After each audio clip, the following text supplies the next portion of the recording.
কোটা সংস্কার আন্দোলন ও তার প্রেক্ষিতে উদ্ভূত পরিস্থিতিতে অনেকে অপ্রত্যাশিতভাবে আহত এবং নিহত হয়েছে।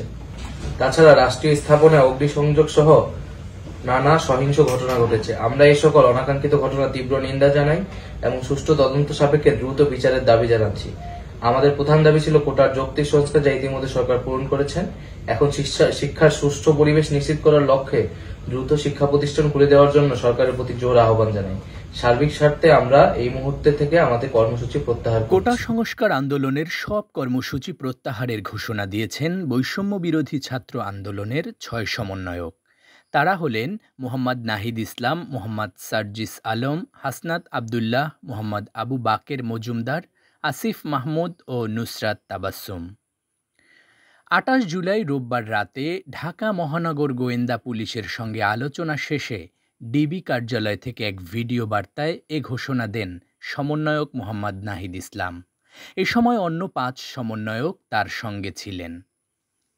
মোহাম্মদ নাহিদ ইসলাম বলেন, কোটা সংস্কার আন্দোলন ও তার পরিপ্রেক্ষিতে উদ্ভূত পরিস্থিতিতে অনেকে অপ্রত্যাশিতভাবে আহত ও নিহত হয়েছেন।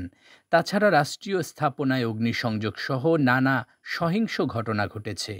আমরা এসব অনাকাঙ্ক্ষিত ঘটনার তীব্র নিন্দা জানাই এবং সুষ্ঠু তদন্ত সাপেক্ষে দ্রুত বিচারের দাবি জানাচ্ছি।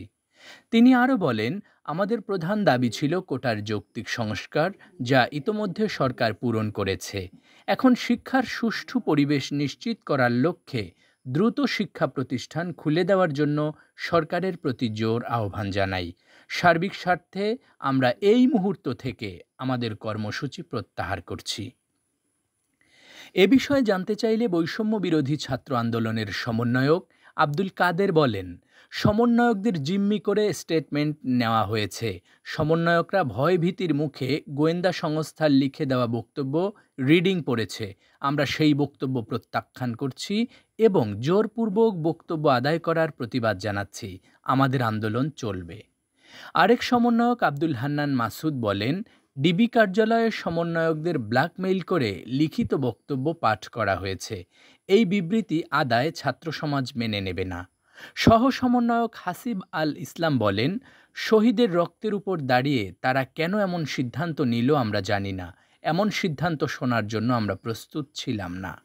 পরবর্তী কর্মসূচি সম্পর্কে জানতে চাইলে তিনি বলেন, তারা আগে ফিরুক।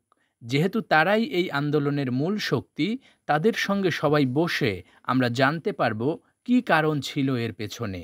এরপর আমরা আমাদের সিদ্ধান্ত জানাব।